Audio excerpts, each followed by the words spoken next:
Hey, my name's Luke.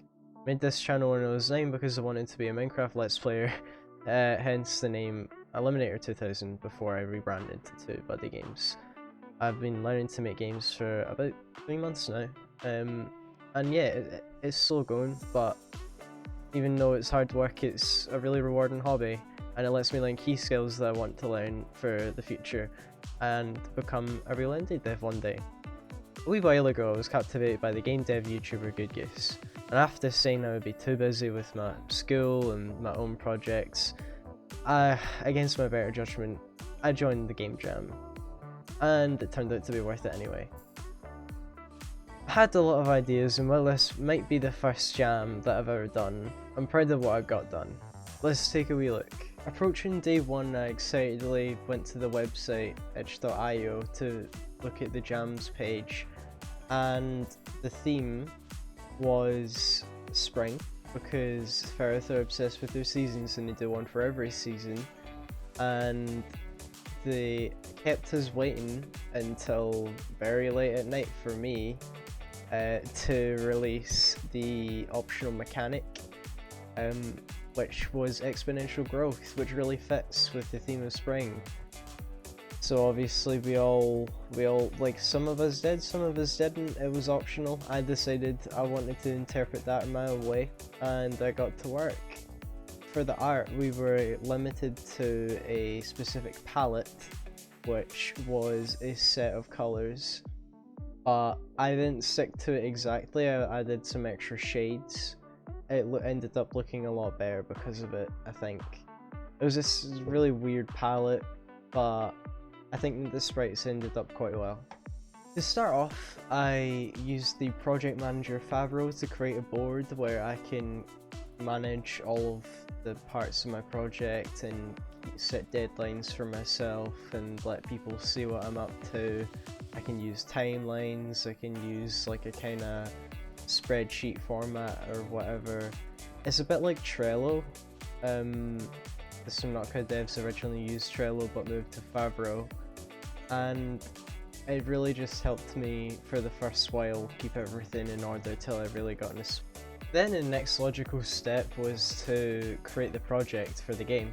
I used the Godot engine, which I have like a few months of experience in, and I find it just really easy, even if it's not it's not Unreal Engine, but I find it easier than Unity for this kind of game. Then it was of course time to start with the pixel art. I made a fairy character that represented Mother Nature. I know that's pretty deep, and I just gave them, I tried to make the wings look pretty fluid and give them like nice like falling and jumping animations to make their hair and clothes and wings move smoothly.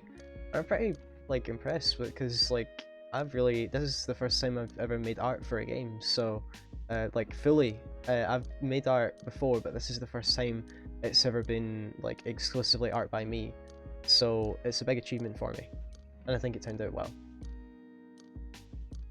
Once I had the player and the tile set created, it was just about time to start with the programming and the level, so I made a quick mock-up just to get movement working and implemented the art and all the animations, and this was the result.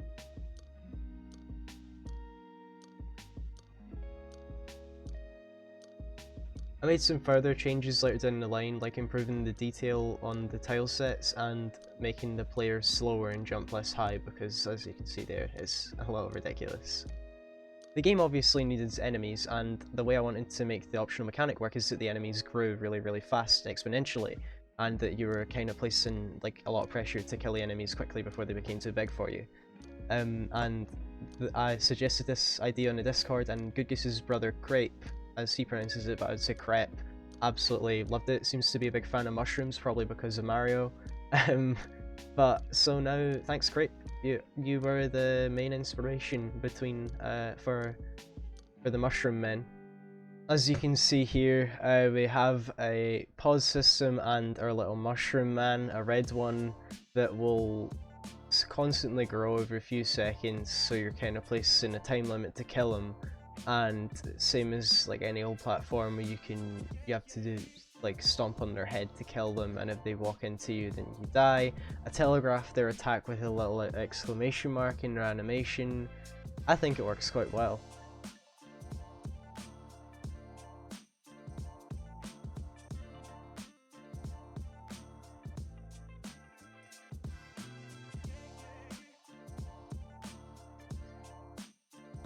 I got help from Brody Marshall Music to make 2 tracks for the start of the game, and honestly, they are some of the best like pieces of game music that I've ever heard, and they did such a fantastic job. I'm really grateful for them. And yeah, like, thank you. And there's also tracks provided by Nathaniel Lue and 2 that I'd already made that made into the game. Let's hear just snippets of the tracks that made by Brody Marshall Music and Nathaniel.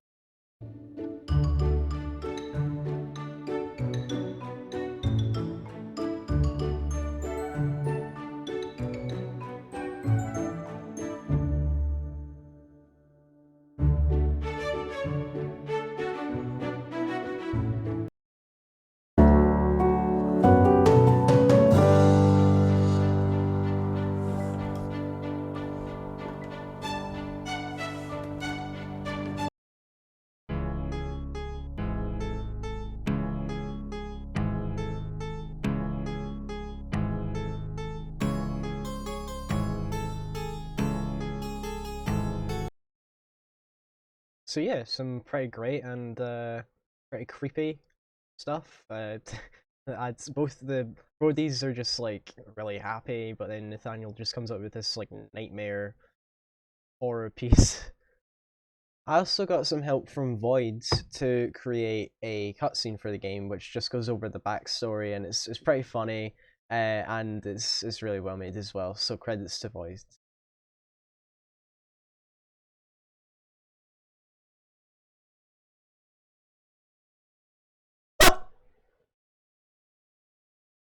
Yeah, before I knew it, I was on the last day, and I panicked. Oh, jeez, we really gotta get to work now.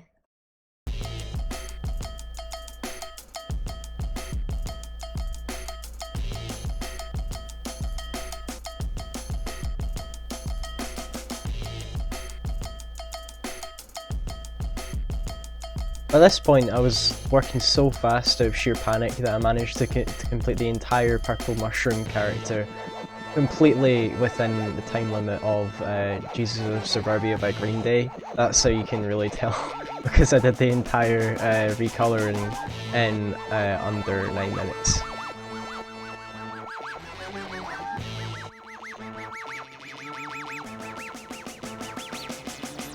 This is Namin, and Namin has his own tutorial channel for Godot, and Namin has been carrying my ass for the whole of this jam, basically just showing me all the stuff, and helping me figure everything out. What good lad, like, deserves credit where it's due.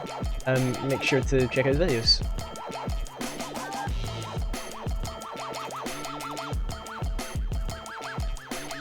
And with that, it was done. I finished the art and I made it so that, in order to obviously make it that there was a sense of progression in the game, that the green shrooms and the purple shrooms were tougher than the red shrooms and all that stuff. And then I had to implement all of like the level design and transmission between levels, all in just one day. It sucked. And with that, here is the final product.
And so, with only about 2.5 hours left, after a painstaking process of exporting it and having problems with the Windows zip file, I finally got it exported properly, and the game is available. Now, this is not just my first ever jam, but my first time making a video with commentary. So if I'm not like, basically I tried my best. I hope that you guys enjoyed this. Maybe if you like really want to see this kind of thing again, you should subscribe, leave a like, that sort of thing that people will say at the end of a video, because it would really help me out, and it would let me know to do more of like this and try and get better. And yeah, I'll work on my script writing and stuff like that. You can download the game and the link, and you'll be sorted then. Bye bye.